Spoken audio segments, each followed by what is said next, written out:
Hey everybody, this is Ardwulf. Welcome back. We are on episode 4 of our playthrough of Pillars of Eternity from Obsidian Entertainment.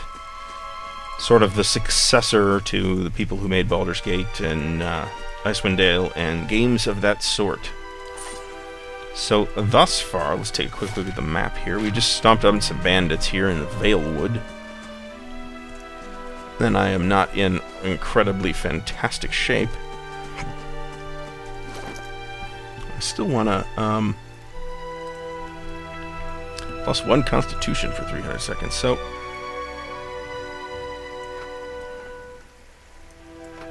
Okay, so that seems to work now for whatever reason. Minor cloak of protection, which I have.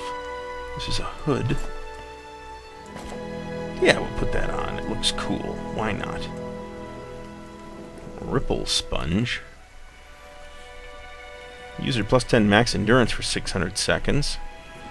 Well, that sounds like it could potentially be useful, so let's quick slot that. Breastplate. Oh no, leather armor, never mind.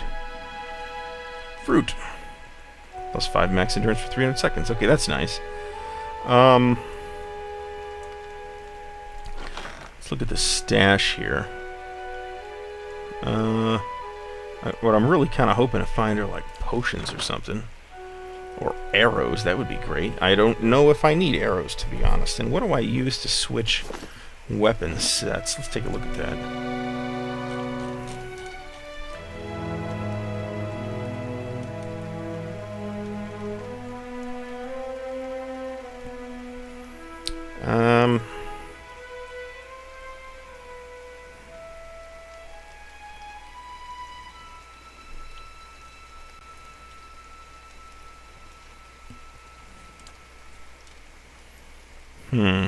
Developer commentary? Really? That's kind of cool. Ah, here's where you can turn off all that pausing.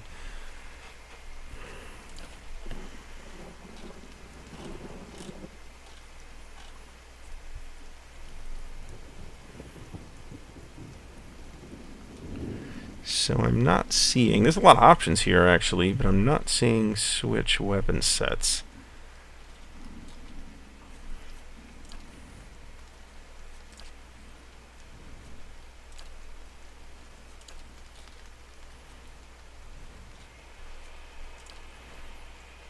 Well...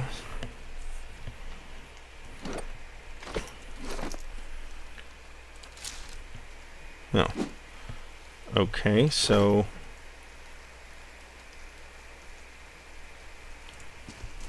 Alright, well... I sort of know how to do it now.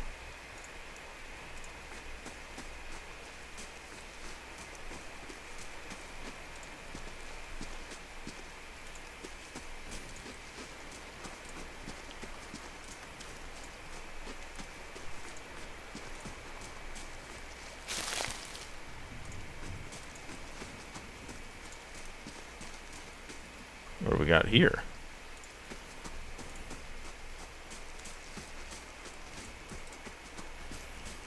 I do feel obliged... Oh, wait, we got it here.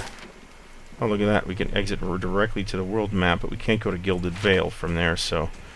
I guess that's not where we want to go. What do we got down here, actually?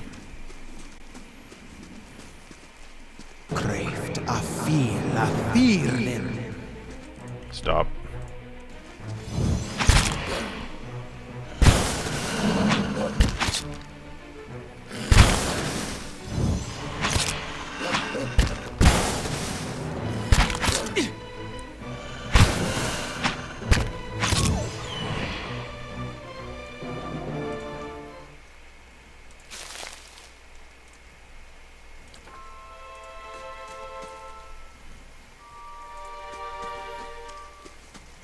Shattered pieces of a crate are strewn across the dirt, along with a few muddy vegetables.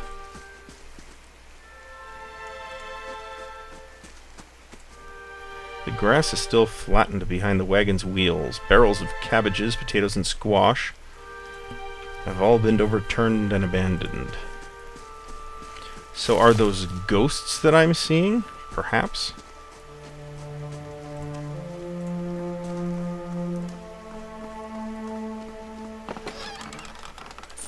Oh, good, we found camping supplies, so that's a plus. So once again, though...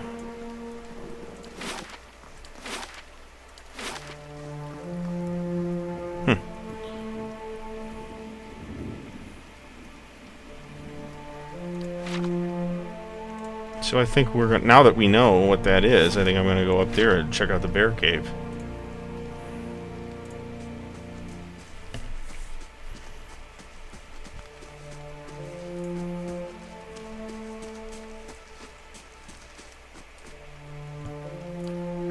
So I think there's a way to hotkey these two, but I'm not sure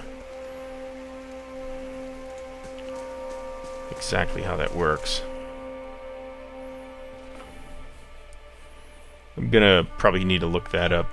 So, I'm guessing there might be a bear in here, that's possible.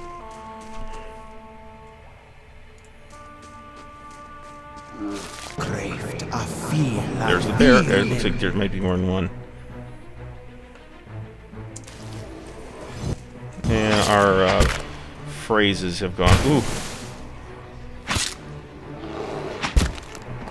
Oh. Well, that sucked. The Watcher has died.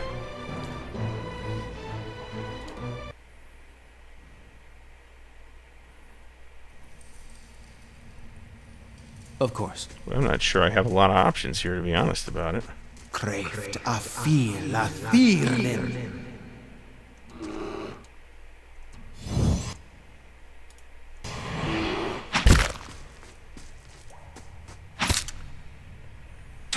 Are we singing? Oh. So I'm gonna guess and say I'm just not equipped to encounter this at the moment.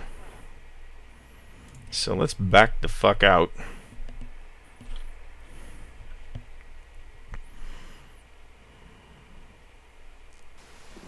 I shall.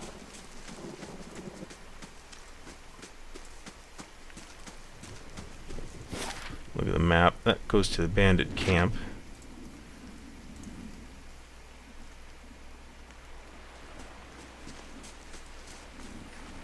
It's interesting that we're at night here.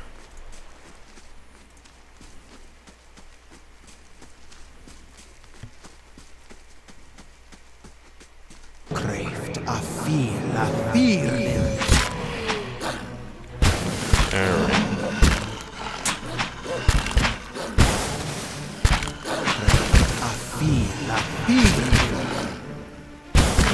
Am I chanting? I'm chanting.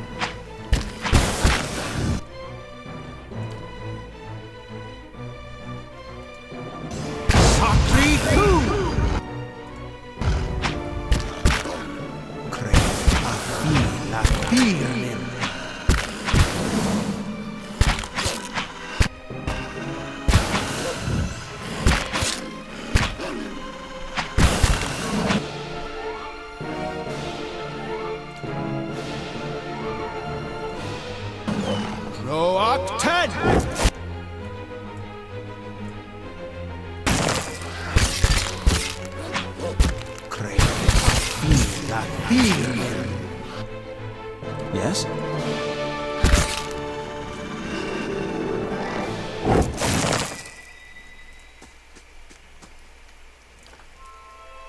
I shall. Interesting.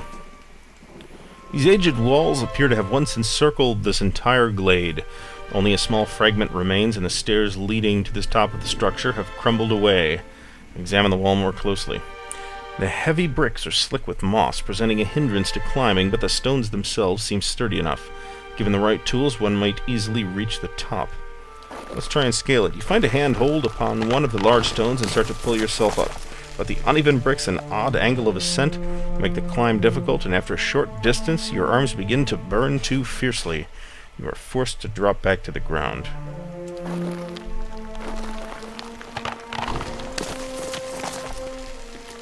Okay, so I think...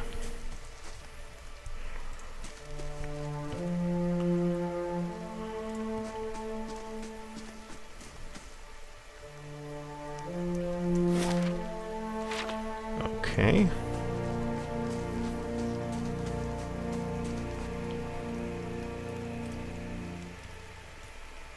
So, I would like to fully understand this thing.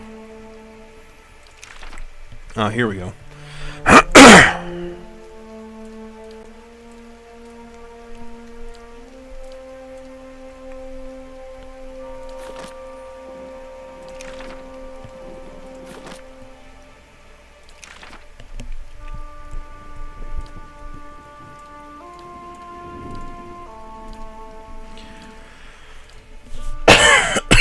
Excuse me.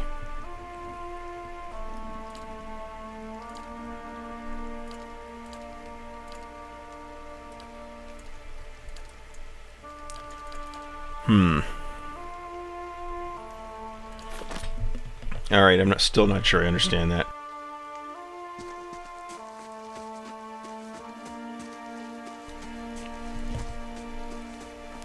Alright, I don't think I've seen this yet.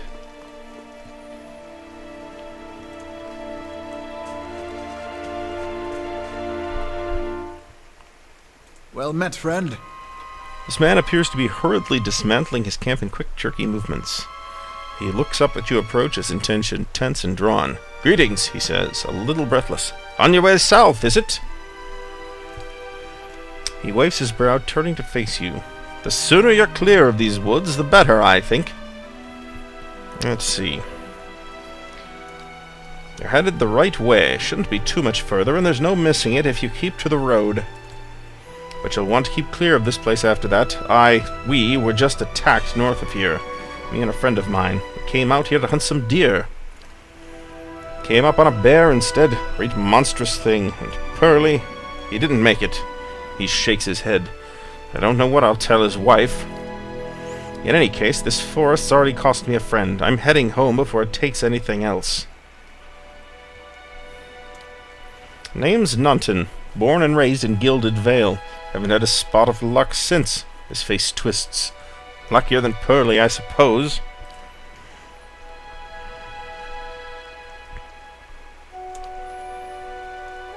Okay, let's see. So I believe we may have found...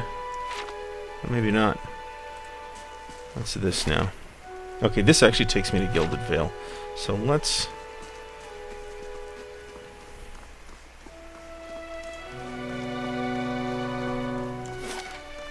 Yeah, okay.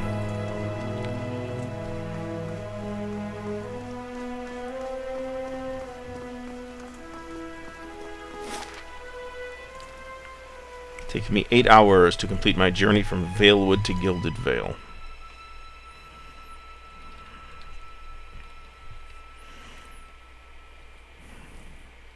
So I'm finding the controls a bit confusing. Not incredibly confusing or unplayably confusing, but a little bit confusing. Let's take a quick look at the character. We need 3,000 XP. We're at 1749. Time in combat, 3 hours, 1 minute, 1 second.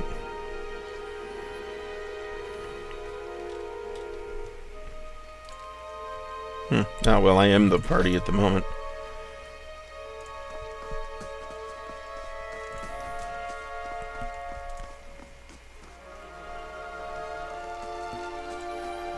Oh, this looks like a sunny place.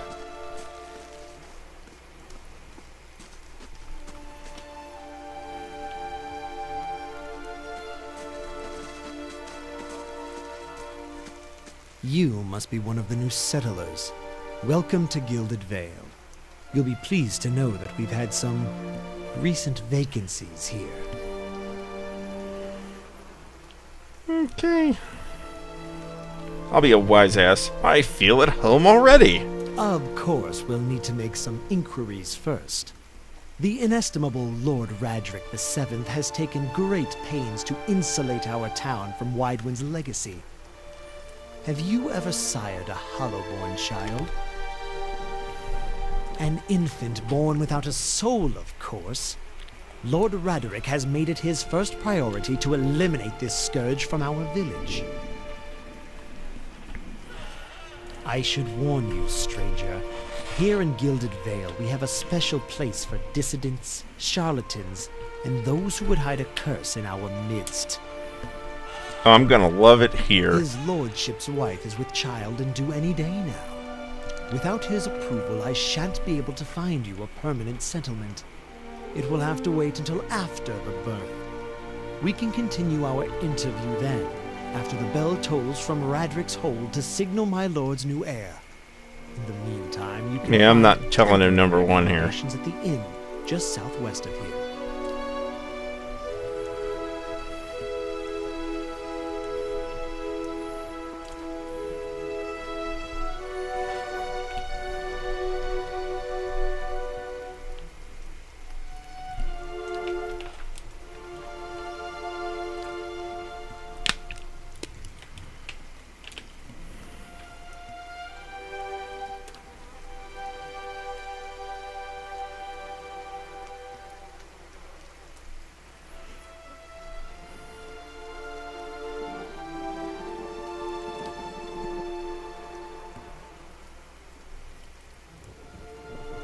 Whatever your problem, it sounds like a matter for an animancer. However, the only animancer in Gilded Vale isn't in any condition to speak. Consider yourself fortunate. After she failed Lord Radric, we saw to it that she wouldn't profit from the misplaced trust of others. A bad cure is often worse than none at all. Wow.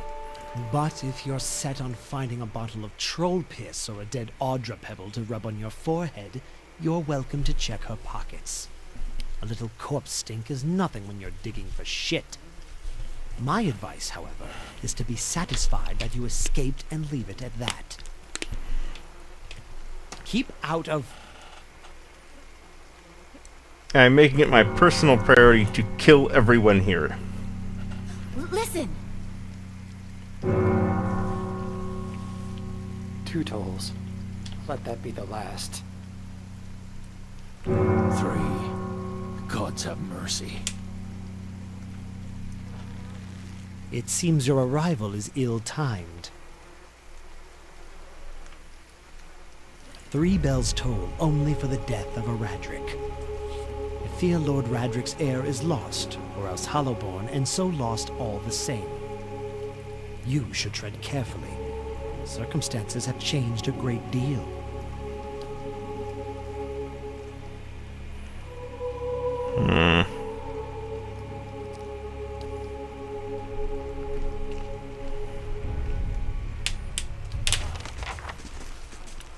However, my immediate goal is to stop talking to this person.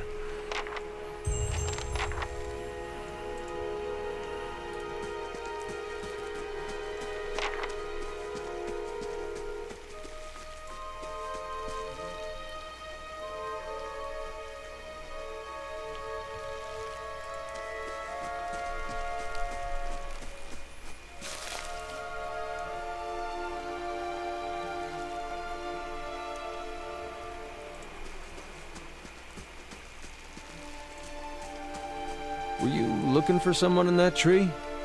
I could introduce...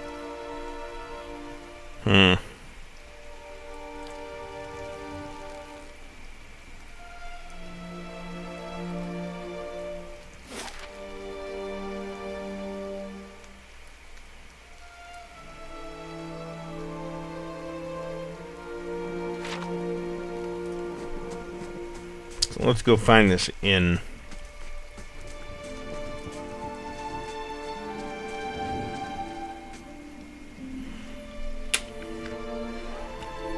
You see 4 people gathered by the door to the inn. Their raised voices and chopping gestures suggest an argument reaching its climax.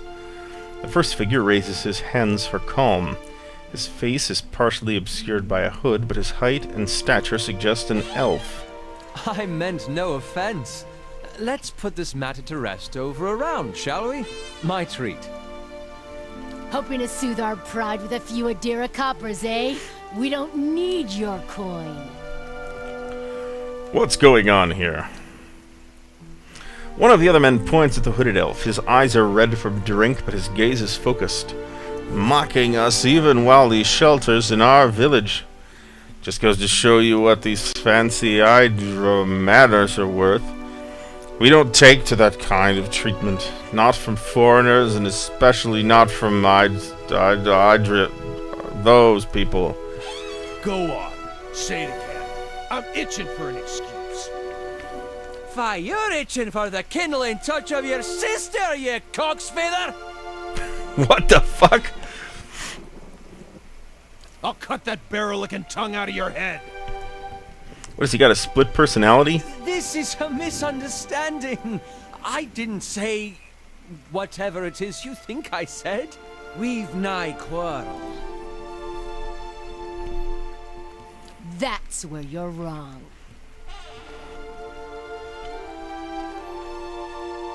We'll try and cool things down here.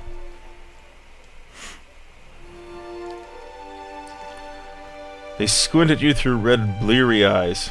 It sounds suspiciously like you're defending him. Craved a feeling.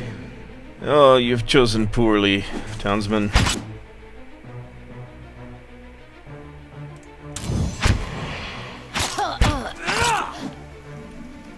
I want this guy in my party. As the last of the attackers falls, the elf turns to you, the tension almost gone from his smooth face. Not quite how I hoped to get to know the neighbors. Thank you for your timely assistance with that awkward situation. Courtesy is a rare pleasure in these parts, though your accent suggests that you are no more local than I. He straightens his hood, and you note the remains of fraying embroidery on his gloves. His boots are caked with the dirt of many months' travel, but the leatherwork beneath is sturdy and fine. Well, I suppose introductions are in order after that little fiasco. Aloth Corvisor, at your service.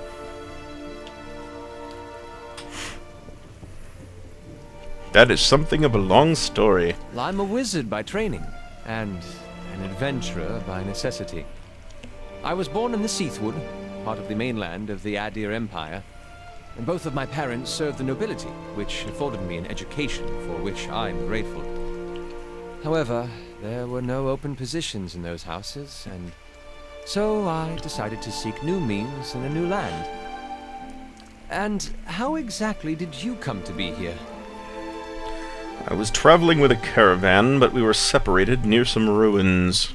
In Gwithan ruins? Well, those can be dangerous places during the best of times, which these are not. And half the locals would arrest you for trespassing, and the rest would kill you outright.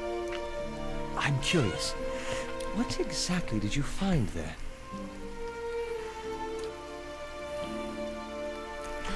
Aloth goggles at you silently, apparently assessing your earnestness. Finally, he gives you a clipped, awkward laugh. You do manage to find yourself in rather interesting predicaments. Just how did you manage to cross these three drunks? I'm afraid that was a matter of misunderstandings and mistranslations. It doesn't help that people in these parts remember their war with Adir like it was yesterday. Well, you did tell that one man to go fuck his sister. Ah, that. He clears his throat and adjusts his sleeves. As I tried to tell them, they misheard me. Happens all too easily after a few pints, and the accent doesn't help. I heard the same thing. For just a moment he looks as if he's about to say something else. His expression brightens with mischief, but before he can speak, he forces a tight smile, biting his lip so hard you expect to see blood. Finally his face relaxes and he shakes his head. I should speak more clearly next time. My apologies. What are you doing in Gilded Vale? An excellent question. I came looking for fresh air and cheap land. Instead, the magistrate gave me directions to the inn and a story about the local lord's expectant wife. But I take it that's a familiar tale.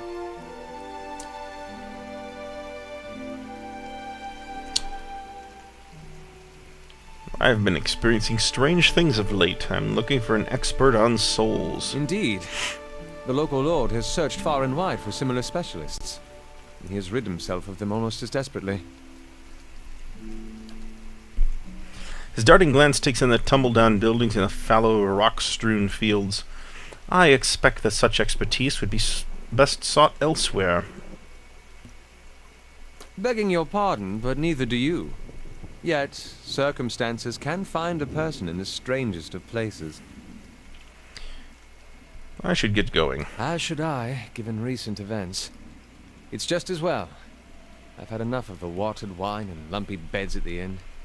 They say even the owner tired of the place. Just up and left one day. It explains quite a lot about the upkeep. Perhaps I could join you.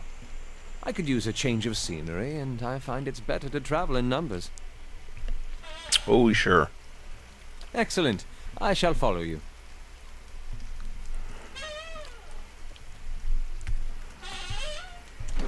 So let's take a look at this guy. Second level wizard, wood elf.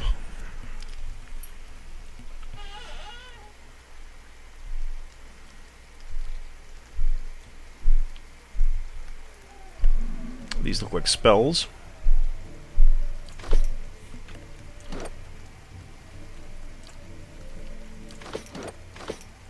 Okay, so we can't forget to loot. And for that matter, we need to sell junk. Windows are clouded with the haze of accumulated smoke and cooking grease.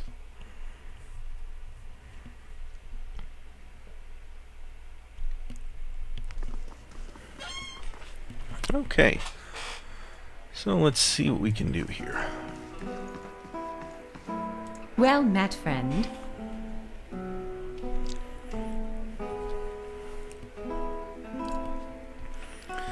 Consider yourself a favorite of the house. Discounts on drinks, rooms.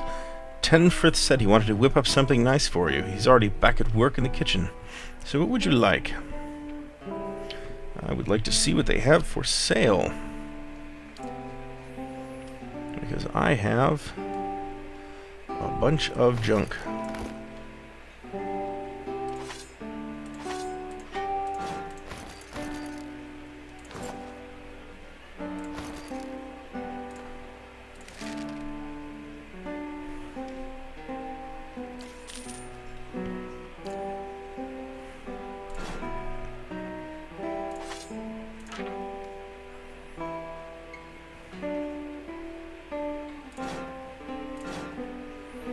So we'll keep the club, the sword, and the rod.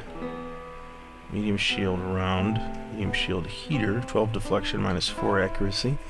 Those appear to be pretty much the same thing. Get rid of the X...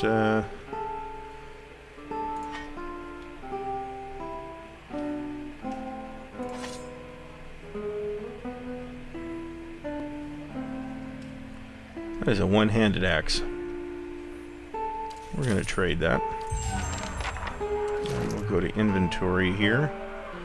And go to the stash. And put this battle axe. If this is a one-handed axe, I might as well use it.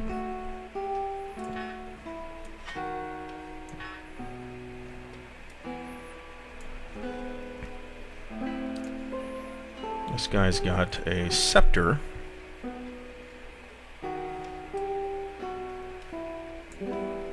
It's a little bit shady.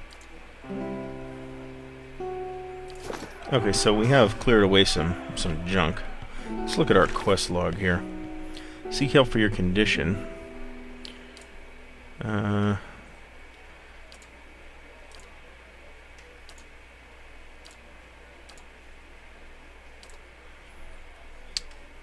The Black Hound Inn in Gilded Vale has lost its beloved cook. She was very helpful. Speak with the innkeeper. We've done that. Oh, look, we've had visions. Well, we saw the visions when we rested, actually. So let's... Well met, friend. Let's see here. Tell me some more about the Black Hound. The actual building's been here for years, but the Black Hound is fairly new. We got a lot of new faces in here, too. Fewer than we used to, I'll admit. Tenfrith's the big draw. I'm sure we'll get the big crowds back again in no time. I used to work the tables, actually, until the old owner up and left. Nobody's sure what happened to him. Even left his poor hound behind. That's the name, see? The Black Hound? It's still sitting upstairs, pining after him, poor old girl. Place ended up in my hands somehow. My very own inn. A lot of hard work involved, but it's been worth it so far. Let's ask number 3. Well, I wouldn't say I can speak from experience, but we do have certain sorts coming by looking for work from time to time. If you want to hire someone on, I'd be happy to send them your way. Let me see what I have to work with. Oh no, okay.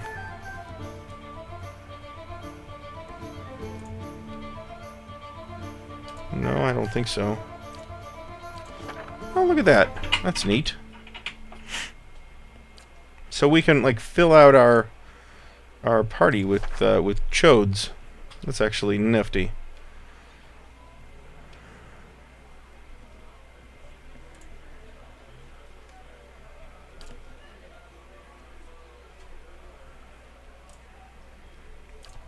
Sure, let's rest.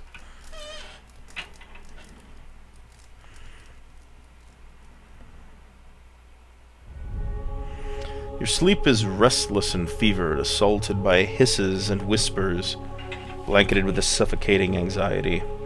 You open your eyes to awaken and find yourself in front of Gilded Vale's gallows tree, the creaking of its ropes growing louder in your mind until the sound is deafening. Hanging from the tree is an old dwarf woman whose face is shriveled inward like moldering fruit. Her head hangs limply to one side. As you look at her, she looms larger and larger in your mind until she is mere inches from your face. Suddenly her head snaps up and her eyes open, and they are empty, and behind them is a vast nothingness that makes your stomach drop. Her mouth slowly parts, and with a gust of rancid air she speaks a word. Watcher. You jolt awake, the foul smell of the dwarf woman's breath still permeating your nostrils. Sweat runs down your face in thick droplets, and your skin is soaked from head to toe. You remember the woman. You remember seeing her decaying face when you spoke with the magistrate. She called her an animancer. Though it fills you with a new queasy apprehension, you feel a strange compulsion to see this woman once more, if only to confirm she is truly dead. Okay, find the dwarf woman from the dream.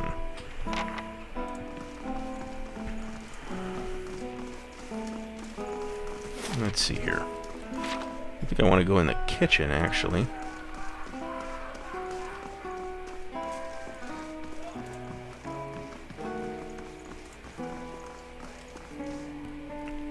Ah, it's you, my savior.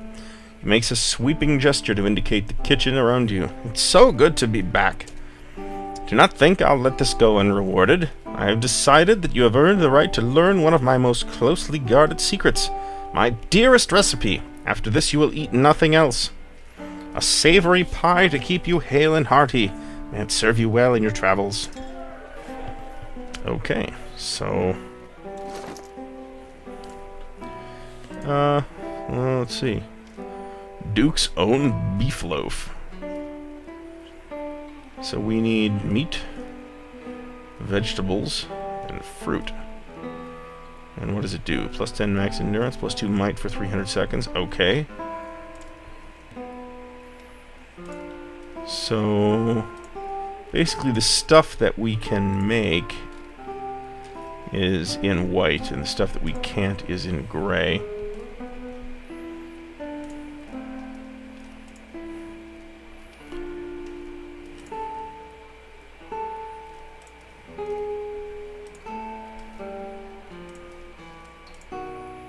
So we'll make that.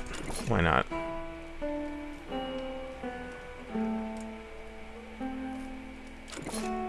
And that.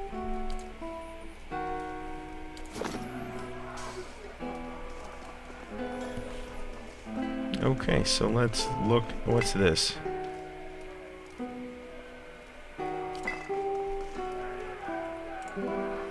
Spoons hang by the fire, coated in brownish gunk.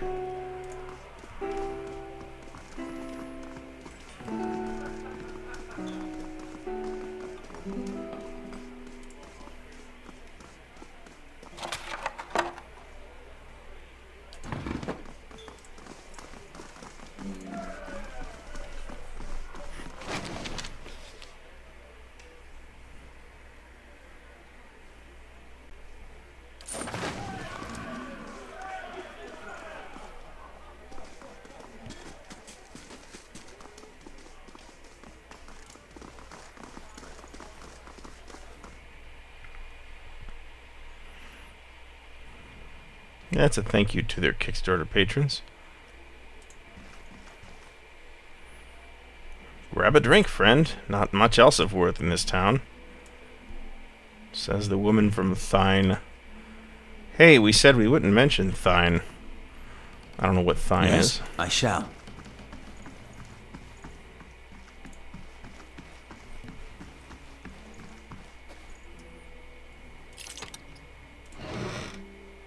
Ooh, what's that? It's a jaunty hat.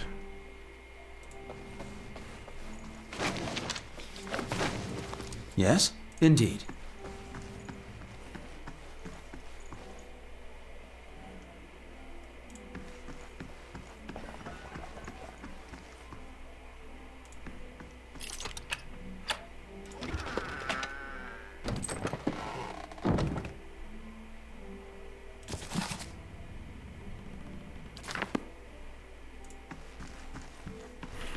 Excellent. Let's take a quick look at... let's see.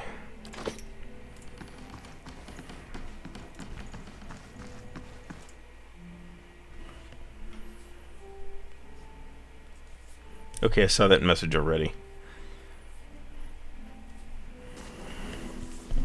Oh, look at this. We're outside. Like on the upstairs. Nifty.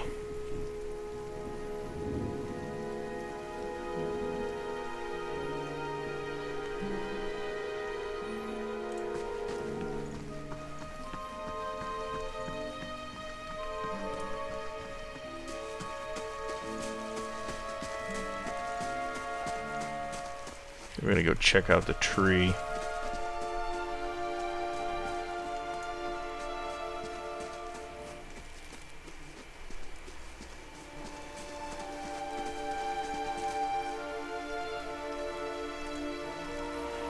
The squat, distended body of an elderly dwarf woman dangles from a thin, crooked bough that sags at the tug of her noose. The bloated purple flesh of her neck, worn away in patches like moth-eaten linen, bulges over the rope that suspends her, and her lifeless head lolls forward rigidly from one side to the other when the breeze shifts. You perceive a faint glow around her that casts no light on its surroundings, but there is a tepid warmth to it, and you feel somehow that you could reach out and touch it, not with your hands, but with some aspect of yourself that has no worldly dimension. You take a deep breath, clearing your mind, focusing on your objective. As you exhale, you feel yourself spreading out toward the hanging woman, perceiving all that lies between you and her with new, unfamiliar awareness. Once you have expanded enough to reach her, there is a sudden jolt to your mind, a ringing electric surge of images and words and sounds. Involuntarily, you shut your eyes and feel yourself being pulled down to some deeper consciousness in a space occupied only by you and the hanging woman, and when you open them again, she is staring at you with eyes clouded in a milky fog, her body still swaying in a wind you no longer feel from a tree that stands planted in a misty void. The woman gives a slow nod of her head, the rope creaking as she does so, and she smiles at you. Have you come here for me, dear, or have you gotten lost? Ah, it is both, I think. Yes? Am I imagining this? No, I think not. A pity that. It would be simpler. A mercy, even. To not have to wander anymore, no?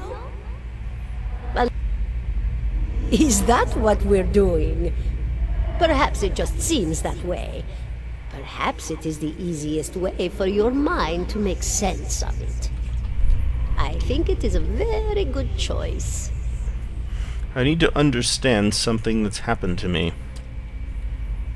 She nods, a look of pity on her face as though consoling a child.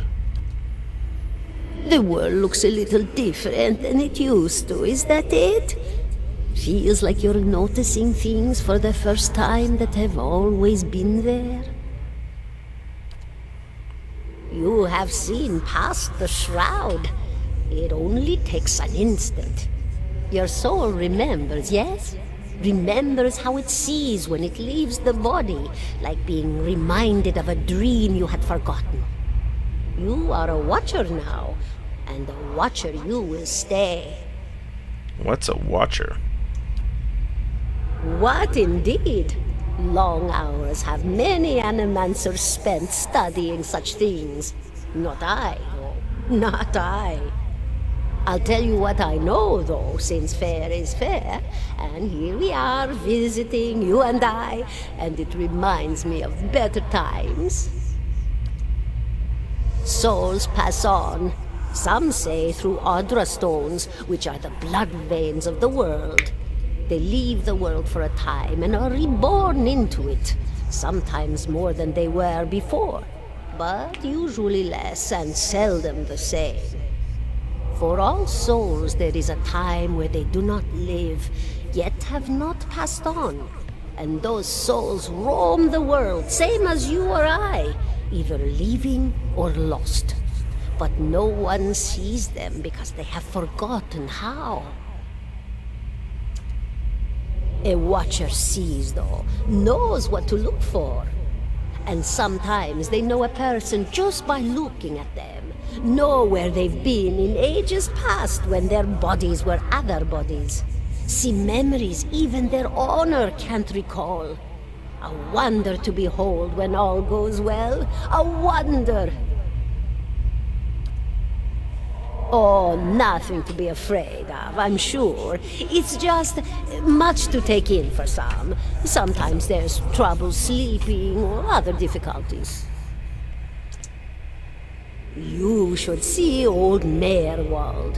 He could tell you much more than I. A watcher just like you. Helped many in his day. Took up in an old keep no one would claim. Not far, not far. Kanua, beyond the Black Meadow.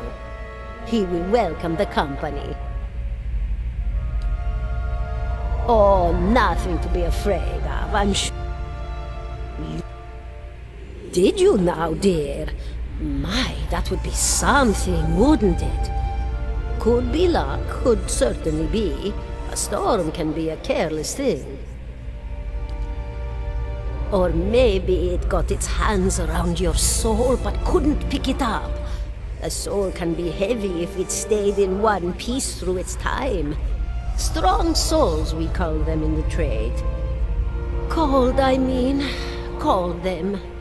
Those days are all behind me now. Oh, yes. Entropy. Rimagan's work. We know little of why or how. We lose pieces of ourselves when we die and pick up pieces of others when we are born again, but less than what we lost. We tried to stop it with the animantic sciences, but with little success. A very small few resist Rimergan's influence and stay together through some force of defiance, at least for a time. But they all succumb eventually, I think.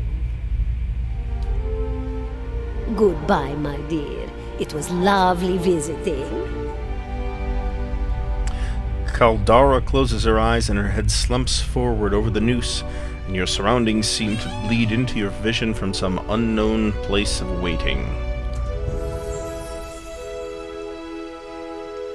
Aloth looks at you through narrowed eyes. Are you all right? You seemed lost just now. I'm a watcher. Well, that's interesting. And I expect this has something to do with the hooded figures in the ruins, In any case, I appreciate your honesty. Since we're traveling together, it's probably wise for us to share these things. Only that they're rare and that they seem to have unique insights into certain soul conditions, as you just demonstrated. Let's continue on.